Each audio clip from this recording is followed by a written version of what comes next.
सगळ्यांना. या ठिकाणी व्यासपीठावर उपस्थित असलेले विराजमान असलेली सरस्वती देवी, मी असं समजतो की तिचं देखील अस्तित्व आपल्यामध्ये आहे. आणि आज या ठिकाणी सगळे जे उपस्थित आहेत ते अतिशय मान्यवर, मग त्यामध्ये सुरुवातीला ज्यांनी अतिशय सुंदर अशा प्रकारचं विश्लेषण या काव्यसंग्रहाचं केलं ते डॉक्टर शशिकांतजी पाटील. त्यानंतर बोललेल्या अर्चनाताई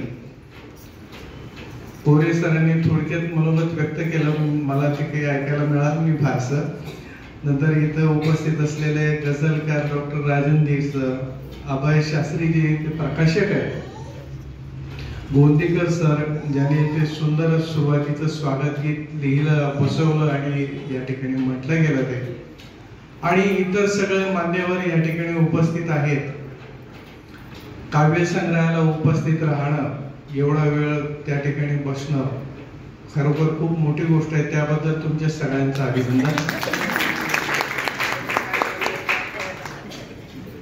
दुसरं अभिनंदन मी स्वातीताईंचं करू इच्छितो की आज त्यांच्या सगळ्या आप्तेष्टांच्या उपस्थितीमध्ये या काव्यसंग्रहाचं प्रकाशन होत आहे. मुलगा आहे, मुलगी आहे, नात आहे, आणि या सगळ्यांच्या उपस्थितीमध्ये आपली ही जी पहिली वहिली कलाकृती आहे तिचं प्रकाशन होणं, याचा आनंद काय असतो हे याचं मी साक्षीदार, त्याचा अनुभव घेतला आहे. त्यामुळे त्याच्या आनंदाची मला कल्पना आहे आणि म्हणून त्यानिमित्ताने मी त्यांचं अभिनंदन करतो की त्यांनी आज हा काव्य कस्तुरीचा सुगंध आपल्यापर्यंत पोहोचवला. आणि स्वातीताई, मी असं या निमित्ताने सांगेन की पहिलं पुस्तक तुमचं हे प्रकाशित होत आहे, पण एकदा ज्याचं पहिलं पुस्तक प्रकाशित झालं तो थांबत नाही त्याच्यावरती, त्याची आणखी पुस्तकं येतच असतात. त्यामुळे तुमची सुद्धा पुढची पुस्तकं नक्की येतील हे मी स्वानुभवावरून सांगतो. दुसरं म्हणजे या ठिकाणी लोक म्हणजे ज्यांची भाषणं झाली फार सुंदर सुंदर बोलले, म्हणजे एवढं छान सगळे कसं बोलू शकतात याचे मला आश्चर्य वाटतं. आणि त्याच्यानंतर मग अध्यक्षीय भाषण करायचं म्हणजे मग कठीणच गोष्ट असते सगळी, पण हरकत नाहीये.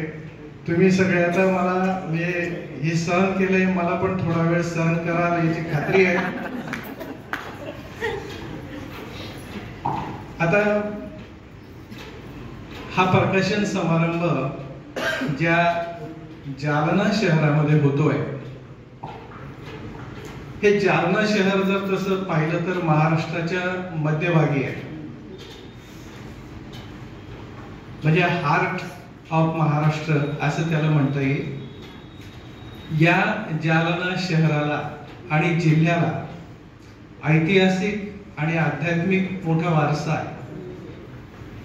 आणि अशा या जालना जिल्ह्यामध्ये, जालना शहरामध्ये तुमच्या सगळ्यांच्या उपस्थितीमध्ये मला यायला मिळालं त्याबद्दलचा आनंद व्यक्त करतो.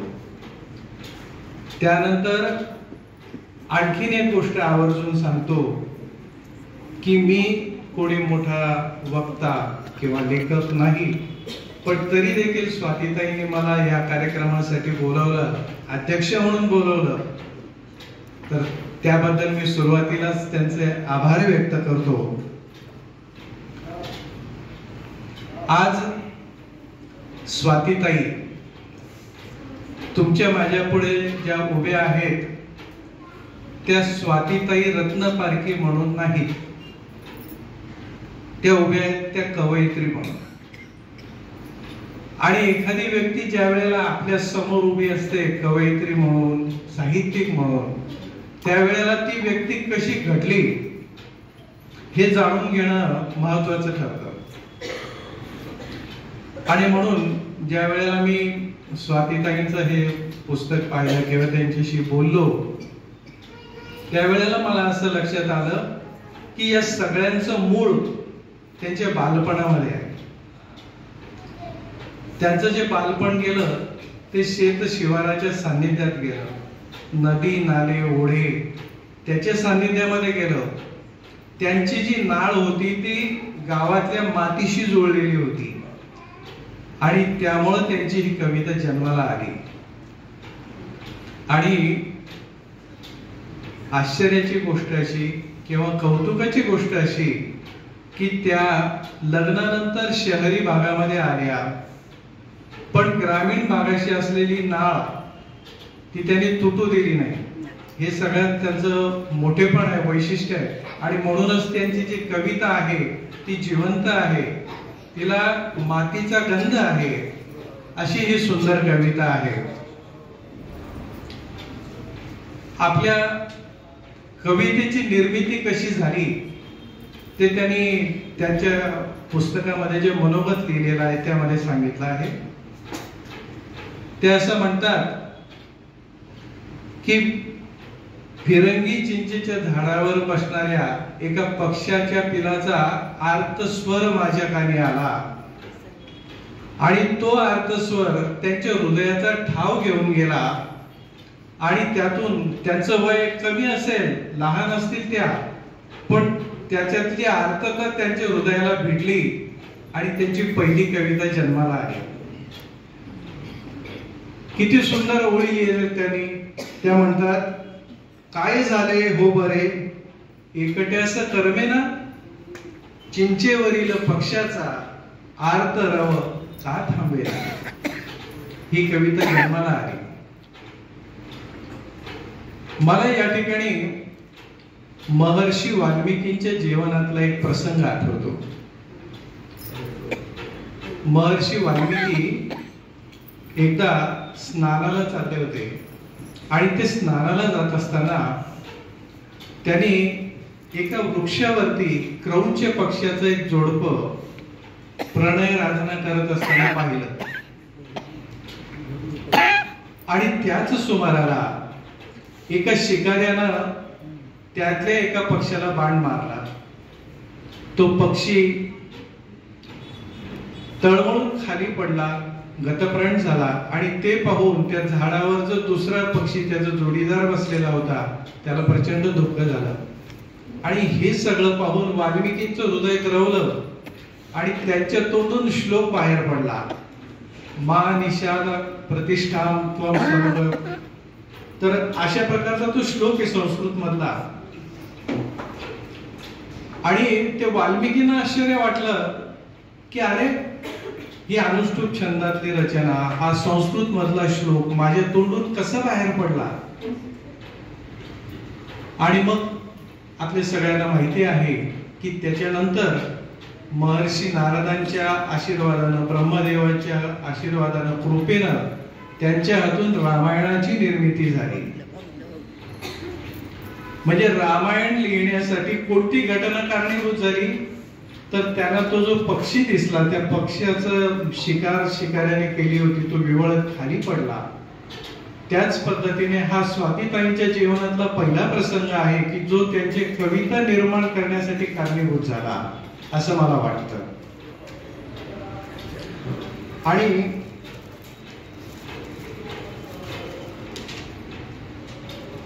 ही जी पहिली कविता त्यांची निर्माण झाली, या कवितेचा अंकुर जो त्यांच्या मनामध्ये निर्माण झाला तो त्यांनी जीवापाड जपून ठेवला. अंकुर म्हणजे फार नाजूक गोष्ट असते. ऊन, वारा, पाऊस त्याच्यामध्ये तो कोमेजण्याचा संभव असतो, करपण्याचा संभव असतो, पण तो त्यांनी जपून ठेवला. मला असं वाटतं की प्रत्येक माणसाचं जीवन हे एक कादंबरी असतं. प्रत्येकाच्या जीवनामध्ये प्रचंड सुख दुःख त्यांना तोंड आपल्याला द्यावं लागतं. आणि अशा याच्यामध्ये माणूस कुठेतरी खचून जातो, पण त्याचं तसं झालं नाही. त्याने अनेक प्रसंगांना तोंड दिलं.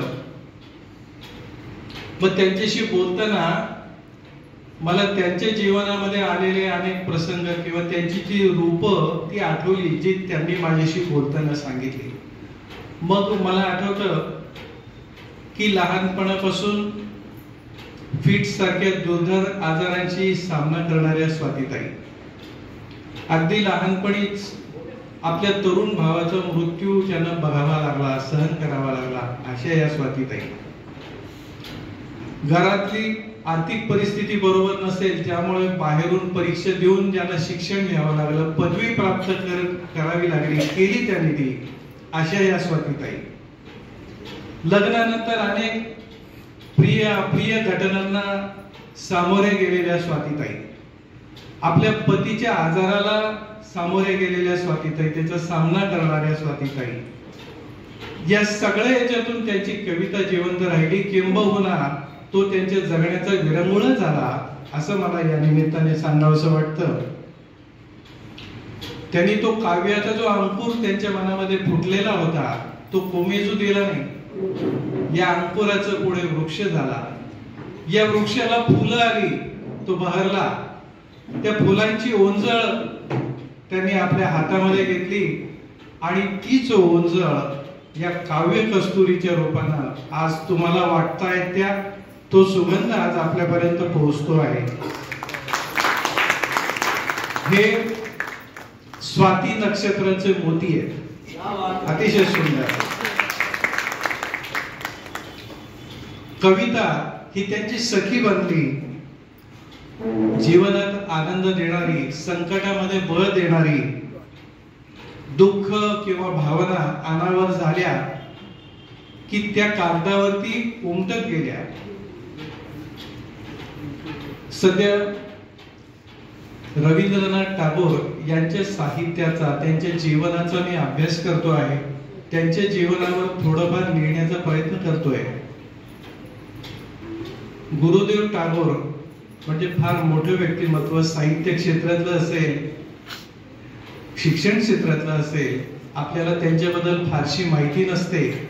आपल्याला रवींद्रनाथ टागोर म्हटलं की गीतांजली हा त्यांचा काव्यसंग्रह आठवतो, त्यांना त्याला मिळालेलं नोबेल प्राइज आठवतं, आपल्याला त्यांनी लिहिलेलं जनगण मन आठवतं. पण याच्या पलीकडे आपली त्यांच्याबद्दलची माहिती फारशी जात नाही.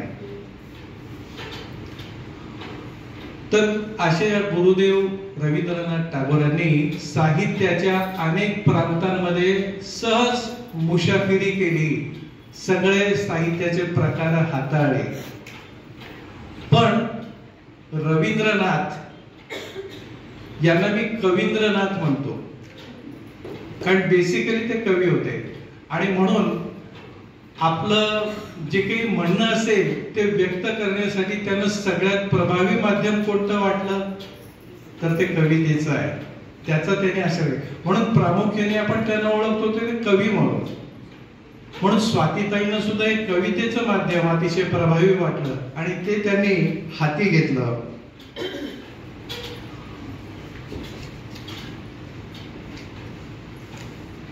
प्रख्यात लेखक पु ल देशपांडे आपल्या सगळ्यांना माहिती आहे. पु ल असं म्हणतात की कवीचं मोठेपण हे आपल्याला त्याच्या कवितांमधून दिसत असतं. म्हणजे ज्याची कविता मोठी तो कवी मोठा. मग नेमकं आपण मोठं कशाला म्हणतो? मग ती कविता कशी असते? एखादी कविता, मगच त्यांनी स्वातीताईंनी त्या एका दीर्घ कवितेचं उदाहरण सांगितलं. कुठली कविता ती? हा, काही पाण्यावर काय म्हणून आल्या, दीर्घ कविता. मग कविता ही सुंदर आहे, मोठी आहे, छान आहे, हे त्या कवितेच्या लांबी रुंदीवर ठरतं का? कवितेमध्ये कोणते शब्द वापरले, कोणते अलंकार वापरले, त्यावरती ते ठरतं का? नाही ठरत. मग त्या कवितेचं मोठेपण ठरतं ते त्या कवितेतल्या प्रसंगाचा अनुभव त्या कवीने किती उत्कटपणाने घेतला आहे त्याच्यावरती. आणि दुसरी गोष्ट म्हणजे तो समोरच्या वाचकांपर्यंत किती उत्कटपणाने त्यानं पोहोचवला आहे त्याच्यावरती ठरतं. मग ती कविता भले 4 ओळींची असेल, 5-6 ओळींची असेल, कविता ही खरं तर छोटी असते, पण छोट्या गोष्टीची किमया मोठी असते. छोट्या शब्दात, थोड्या शब्दामध्ये खूप काही सांगून जाणारी गोष्ट म्हणजे कविता असते. आपण अनेक कविता ऐकतो, उदाहरणार्थ बालकवींची समजा, पिवळे तांबूस ऊन ओवळे पसरे चौफेर, ओढाने सोने वाटे पाहुणी या दूर, झाडांनी की तू मुकुट घातले रंगीत सोनेरी, किरणांवर शेतात पसरला गुलाल सुनेरी. काय सुंदर शब्द, किती ओळी म्हटले मी, 4च ओळी म्हटल्या, पण काय म्हणजे उत्कटता केवढी आहे. किंवा मंगेश पाडगावकर म्हणतात, पानोपानी शुभ शकुनांच्या कोमल ओल्या रेषा, अशा प्रीतीचा नाद आला शब्दा वाचून भाषा, अंतर्यामी सूर नवसला नाही आज किनारा, श्रावणात घननिळा बरसला. सुंदर. मी याच्यापेक्षा आणखी आनंद देणारी गोष्ट दुसरी काही असू शकते असं मला वाटत नाही. तर अशा या कविता असतात सुंदर, आणि तशाच कवितांचा प्रत्यय देणारा हे पुस्तक आहे काव्य कस्तुरी. अप्रतिम पुस्तक, अप्रतिम अशा कविता. रसिक हो, कविता किंवा कुठलंही साहित्य कसं जन्माला येतं याबद्दल एका प्रसिद्ध लेखकाचे, एका प्रसिद्ध कवयित्रीचे उद्गार तुम्हाला मी सांगतो. त्या कवयित्री आपल्या मनोगतामध्ये असं म्हणतात की कुठलंही साहित्य जन्माला येण्यासाठी भावप्रधानता, सभोवताल निरगण्याची उपजत दृष्टी आणि भरपूर वाचनाची आवड या त्रयींची गरज असते, असं एका कवयित्रीने म्हटलेलं आहे. आणि ती कवयित्री आज आपल्या समोर बसली. हे सुंदर शब्द त्यांच्या मनोगतात लिहिलेले आहेत. आणि म्हणून कविता कशी जन्माला येते, साहित्य कसं जन्माला येतं हे त्यांनी सांगितलेलं आहे. आजकाल मागणीनुसार कविता लिहिणाऱ्यांची संख्या खूप वाढली आहे. दररोज कवितांचा रतीब घालणारे पण आहेत, पण कविता कशी असावी आणि कविता कशी लिहावी हे स्वातीताईने दाखवून दिलेलं आहे. याच्यात वर्ड्सवर्थ सारखा कवी, इंग्लिश कवी असं म्हणतो की poetry is a spontaneous overflow of powerful feelings recollected in tranquillity. म्हणजे भावनांची उत्स्फूर्तता, आतून ज्या वेळेला तुम्हाला एखादी गोष्ट सुचते ना त्यावेळेला ती कविता निर्माण होते. केवळ कविता लिहायची म्हणून कविता लिहिली किंवा कोणी मागितली आहे म्हणून ती लिहिली तर त्याला खऱ्या कवितेचं मोल प्राप्त होणार नाही असं मला वाटतं. स्वातीताईंच्या पुस्तकातल्या सगळ्याच कविता खूप सुंदर आहेत. अगदी आता मग पाटील सर बोलले, त्यांनी खूप कवितांचा उल्लेख केला, मी करणार नाही, मी पण काही कवितांचा आढावा घेतलाय. नुसतं त्यांच्याच वडाच्या पारावरती कविता लिहिलेली आहे. इतकी सुंदर कविता आहे की ती वडाचा पार त्यांनी जिवंत केलाय, बोलका केलाय की तो वडाचा पार काय काय सांगतो, असं सुंदर आहे.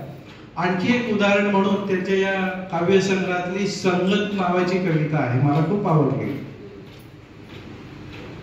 तरी त्यांना संगत कोणाची लाभली, संगत कोणाची असावी आणि संगत काय परिणाम करते, या सगळ्या गोष्टींचं उत्तर त्यांची संगत ही कविता आपल्याला देते. आणि अशी ज्या गोष्टीची संगत त्यांना लाभली आणि तिची साथ त्यांनी जीवनभर सोडली नाही, अशी गोष्ट कोणती? तर बघा, त्या कवितेत ते असं म्हणतात की संगतीत रे तुझ्याच बालपण हरवले, पुस्तकात पाहुनिया मुळाक्षरे गिरवले, चित्र पाहताना मला होई बेभान आनंद, जीव जाई रंगुनिया लागे जीवा तुझा छंद, हरवले मी स्वतःच सहवास फार गोड, ज्ञान दीप्ती पसरली प्रगतीचे फुलेदार रसिको, ही संगत कोणती आहे आपण यावरून ओळखलं असेल. ही संगत पुस्तकांची आहे. आणि मला असं वाटतं की वाचनाबद्दल आणि पुस्तकाबद्दल याच्यापेक्षा सुंदर शब्द दुसरे काही असू शकत नाही. इतक्या छान शब्दात त्यांनी या पुस्तकाच्या संगतीबद्दल लिहिलेलं आहे. या काव्यसंग्रहाला त्यांनी जे काव्य कस्तुरी असं नाव दिलेलं आहे ते अतिशय सार्थ आहे. कारण या कवितांमध्ये त्यांच्या भावनांचा गंध आहे, ग्रामीण भागातल्या मातीचा गंध आहे. स्वातीताई नुसत्या चांगल्या कविता लिहून थांबलेल्या नाहीयेत, तर समाजातल्या ज्या काही वाईट गोष्टी आहेत त्या सुद्धा त्यांना एक कवयित्री म्हणून खोपतात. आणि अनेक गोष्टींवरती त्यांनी प्रहारही केलेले आहेत. एका बाजूला समाज स्त्रीची पूजा करतो, मला वाटतं सरांनी त्या बोलताना उल्लेख केला, आणि दुसऱ्या बाजूला तिला जगणं नकोसं करतो. या दांभिकतेचा समाचार आपल्या कवितांमधून त्यांनी घेतलेला आहे. ग्रामीण भागातलं सगळं जे काही वातावरण असतं त्या वातावरणाचा रूप रस गंध घेऊन ही कविता आपल्यापर्यंत पोहोचलेली आहे. मी सुरुवातीला म्हटलं की गावातल्या नदी ओढ्याकाठी त्यांचं बालपण गेलं. शेत शिवारांनी आणि आई वडिलांच्या संस्कारांनी त्यांना समृद्ध केलं आणि तो वारसा त्यांनी आपल्यापर्यंत पोहोचवला. असं म्हटलं जातं की शेत शिवारांच्या सान्निध्यामध्ये आणि नदीच्या सान्निध्यामध्ये ज्याचं बालपण गेलं ना त्याचं आयुष्य समृद्ध असतं, तो माणूस समृद्ध होतो. मग अशी अनेक उदाहरणं आहेत. तुम्ही सगळ्यांनी खेड्यामधले घर कौलारू हे गाणं ऐकलं असेल. किती सुंदर गाणं आहे ते. त्या गीतामध्ये असं म्हटलं आहे की आज अचानक एकाएकी मानस लागे तेथे विहरू खेड्यामधले घर कौलारू. तो जो कवी असतो ना तो शहरामध्ये राहायला गेलेला आहे. कवी अनिल भारती यांची कविता आहे. पण तो शहरात जरी गेला ना तर त्याचं मन तिकडे जोड घेत आहे. कुठे? खेड्यामधले घर कौलारू. तसं त्याचं मन ओढ तिकडे घेत आहे. आणि मग ते पूर्व दिशेला नदी वाहते, बालपण त्यात वाहत येते, उंबरठ्याशी येऊन मिळते, येऊन लागे उगा पावरू खेड्यामधले घर कौलारू.